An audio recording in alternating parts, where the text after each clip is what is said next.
प्रिय छात्रों नमस्कार। एनसीईआरटी फिजिक्स कक्षा 12वीं में आपका स्वागत है। आज का हमारा टॉपिक रहेगा समविभव पृष्ठ। तो ये क्वेश्चन एग्ज़ाम में इम्पोर्टेंट रहता है और कई बार पूछा भी गया है। तो समविभव पृष्ठ को समझने के लिए हम सबसे पहले देख लेते हैं कि एग्ज़ाम में जो क्वेश्चन है वो किस तरीके से पूछा जाता है। तो क्वेश्चन कुछ इस तरीके से पूछा जाता है, समविभव पृष्ठ क्या है, इनके प्रमुख गुण लिखिए। तो ये रहेगा क्वेश्चन।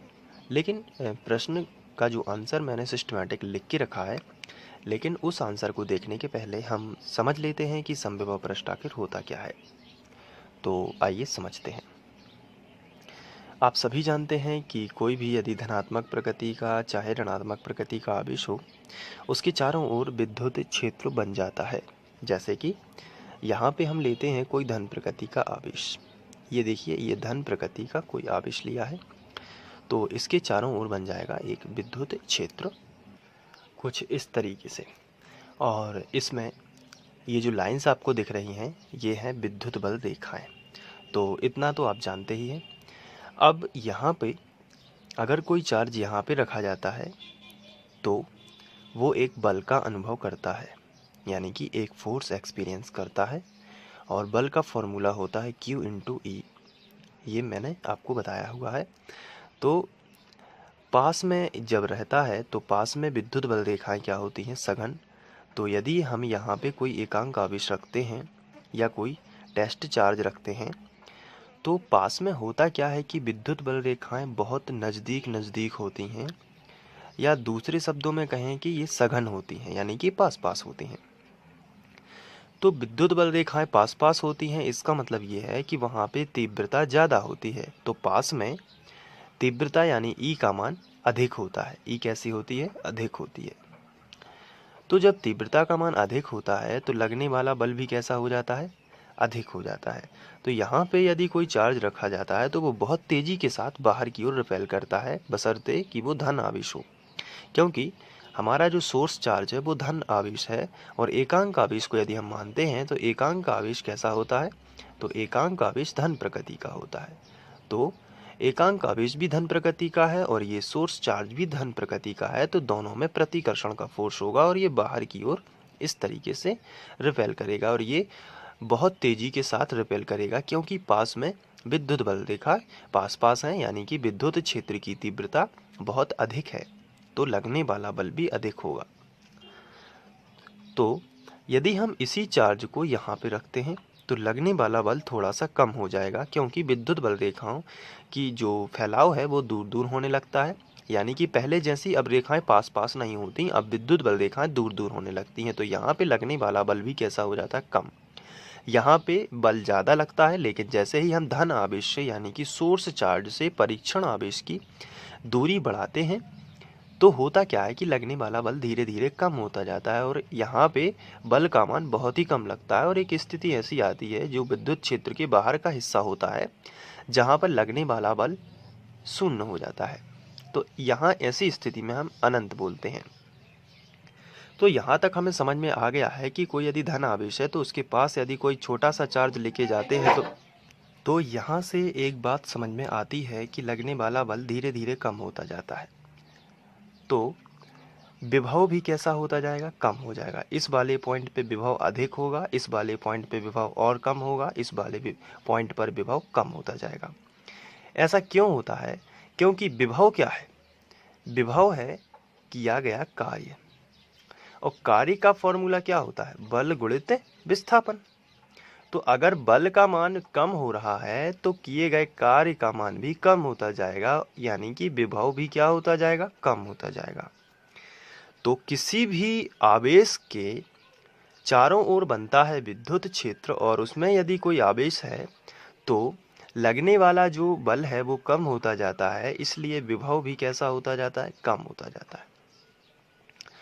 तो पहले पॉइंट पर विभव बहुत अधिक होता है, फिर उसके बाद कम होता जाता है। मान के चलिए यहाँ पे 10 वोल्ट है, तो यहाँ पे फिर धीरे धीरे 7 वोल्ट हो जाएगा, यहाँ पे हो सकता है 2 वोल्ट हो, केवल समझने के लिए।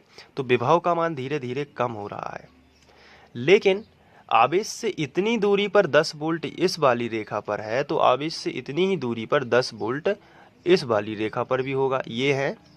तो जितना 10 वोल्ट यहाँ पे है तो 10 वोल्ट यहाँ पे भी होगा, इतनी दूरी पर 10 वोल्ट यहाँ भी होगा, इतनी दूरी पर 10 वोल्ट यहाँ भी होगा। तो ये कैसे बिंदु है?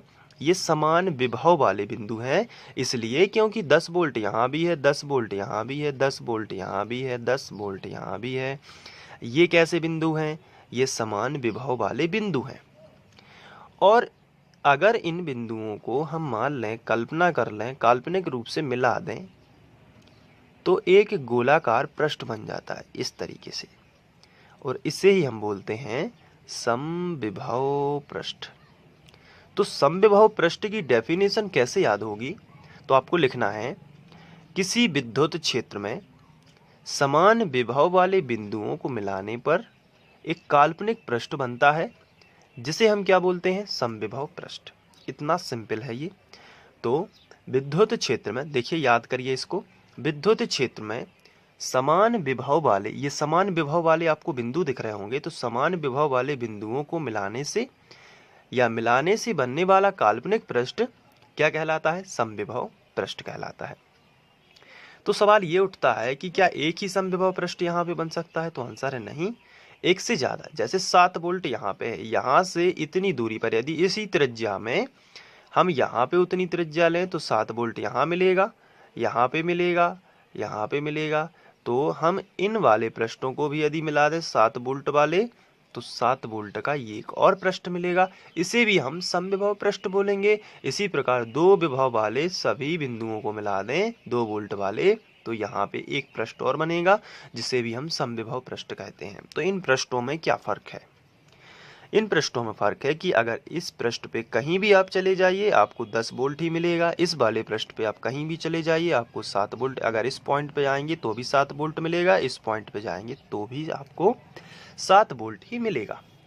और अगर यहाँ पे आप किसी भी पृष्ठ पे चले जाइए तो आपको 2 वोल्ट ही मिलता जाएगा। तो बस कहने का मतलब ये है कि ये पृष्ठ इसलिए इम्पोर्टेंट हो जाता है क्योंकि इस पृष्ठ पर कहीं भी जाइए आप, आपको समान विभव मिलेगा, इसलिए इसका नाम पड़ गया समविभव पृष्ठ। अब यहाँ पे सवाल ये उठता है कि क्या ये पृष्ठ जो बने हुए हैं क्या एक दूसरे को कभी प्रतिच्छेद कर सकते हैं? तो आंसर है नहीं।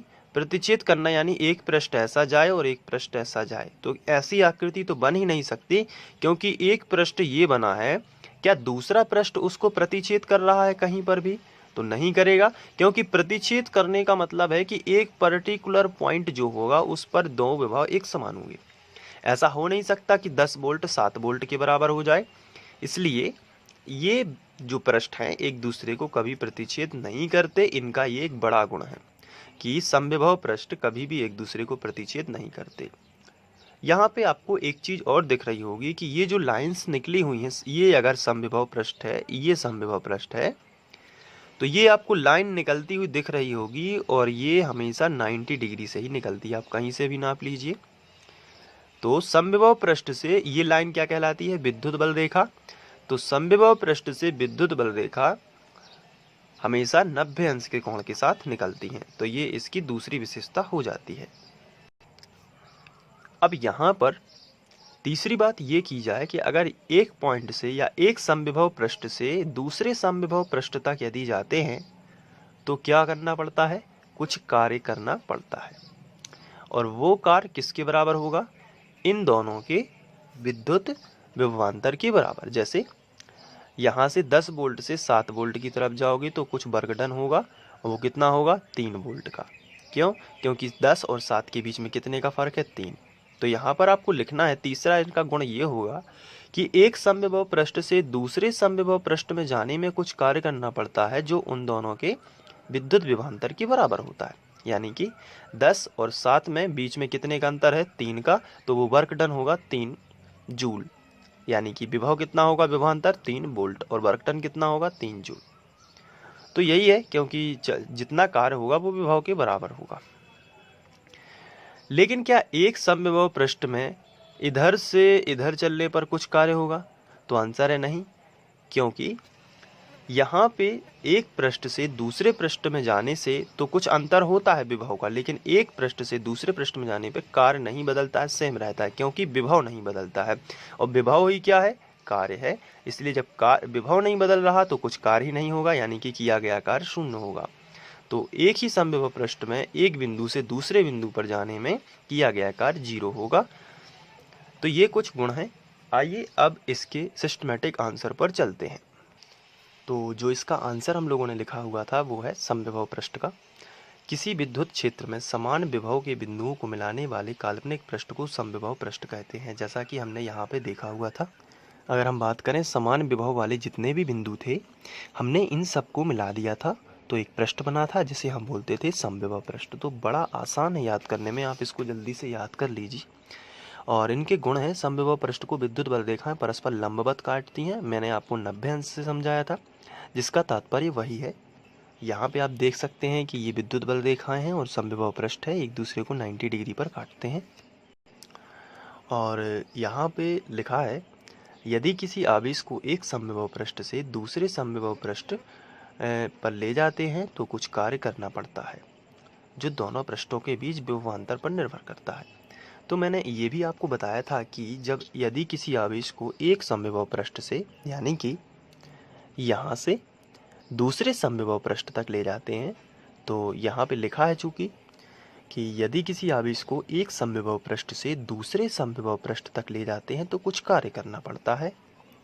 तो एक समविभव पृष्ठ से दूसरे समविभव पृष्ठ तक ले जाते हैं तो कुछ कार्य करना पड़ता है, जो विभवांतर पर निर्भर करता है, यानी कि इनके बीच में विभव का जो अंतर होगा उस पर निर्भर करता है।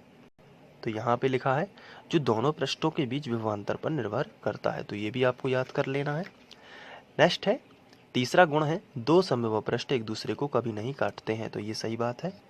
एक समविभव पृष्ठ ये है और दूसरा समविभव पृष्ठ ये है, एक दूसरे को कभी काटते नहीं है। देखिए ये अलग बना हुआ है और ये अलग। काटने का मतलब होता है एक इस तरीके से पृष्ठ बना होता और एक इस तरीके से होता। तो ये देखिए दो जगह प्रतिच्छेद हो चुके हैं, लेकिन ऐसा कुछ भी नहीं है। चौथा गुण है, किसी भी सुचालक धातु का एक पृष्ठ जो होता है एक समविभव पृष्ठ की भांति व्यवहार करता है। ये मैंने आपको नहीं बताया, तो चलिए देख लेते हैं। मान के चलिए ये कोई ठोस गोला है, तो जब इसको आवेश दिया जाता है तो इसका संपूर्ण आवेश इसके पृष्ठ पर फैल जाता है इस तरीके से। तो यहाँ पे सभी जगह जो है पास एक ही बिंदु है, जैसे कि गोला हमने समझा हुआ था अपने समविभव पृष्ठ में। तो एक ही पॉइंट विभव जो होगा हर जगह समान ही होगा, क्योंकि विद्युत बल रेखाओं की स्थिति इस पॉइंट पर समान होगी। तो इसे हम बोलते हैं समविभव पृष्ठ, क्योंकि पूरा आवेश इसके पृष्ठ पर फैला हुआ है। तो इससे विद्युत बल रेखाएं निकलेंगी और उनके अलग अलग विभव के पृष्ठ होंगे, लेकिन पहला पृष्ठ तो यही होगा जो कि समविभव होगा। तो ये था समविभव पृष्ठ क्या है और इनके गुण। आइए मैं आपको स्क्रीनशॉट दे देता हूँ, तो आप जल्दी से अपने नोट्स बना के याद कर लीजिए। ये पहला शॉट है, ये दूसरा शॉट, और यहीं पे ख़त्म हो जाता है। ये वीडियो आप free online coaching by Sandeep Khare के माध्यम से देख रहे थे। ऐसे ही और वीडियोस देखने के लिए आप फ्री ऑनलाइन कोचिंग की प्लेलिस्ट पर जाकर वहां से देख सकते हैं। Thank you.